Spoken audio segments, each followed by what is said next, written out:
So looking at this problem, it's a circular helix. This is very clearly a cylindrical coordinate problem. It even has r, theta, and z in the picture, and it asks you to find fr, f theta, and fz. So the free body diagram, since this boy is a particle, I'm not going to draw the boy. I'm going to just draw a dot. And so there's going to be a r force,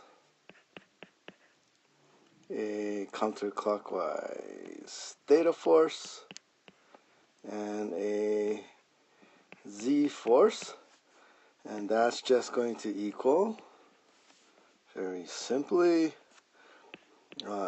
m times the acceleration in the r, m times the acceleration in the z, and m times the acceleration in the transverse direction, or the theta direction. And so it's going to boil down to, if you can remember what in polar coordinates the radial, theta, and z accelerations are. And so if you remember AR, then in the radial direction you have r double dot, just the linear acceleration going out, and you have the centripetal acceleration coming back in, and a theta, okay, that's in the theta direction you had r theta double dot, which was just the angular acceleration times the radius, plus you had that weird Coriolis r dot, theta dot, and two of them. And we didn't talk much about the z because it's exactly the same as rectilinear. It's just z double dot. So all we're going to have to do is calculate these things. We're going to need to know r dot, r double dot, theta dot, and theta double dot.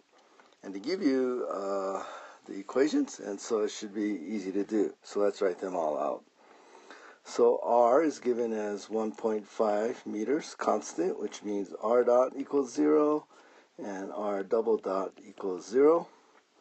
They also tell you that theta is 0.7t, which means theta dot is 0.7, and theta double dot is 0.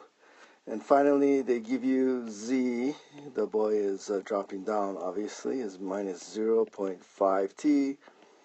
Z dot is minus 0.5, and z double dot is 0.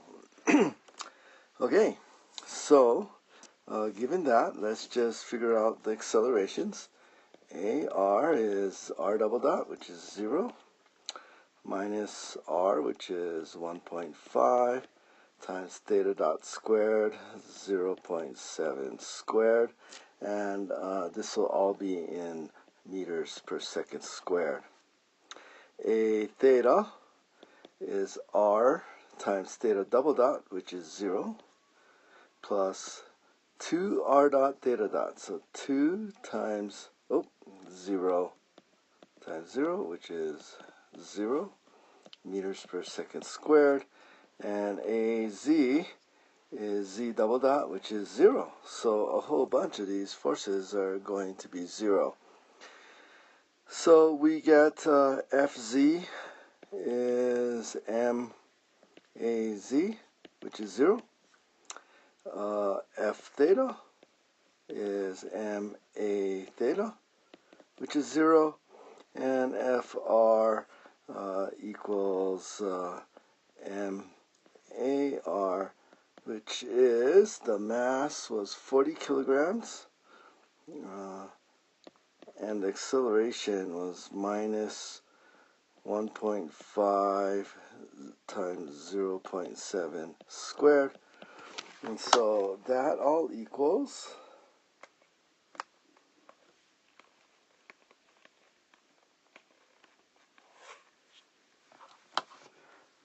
minus 29.4 newtons. There you go. Let me double check to make sure that's right. So I just checked, and these are all correct.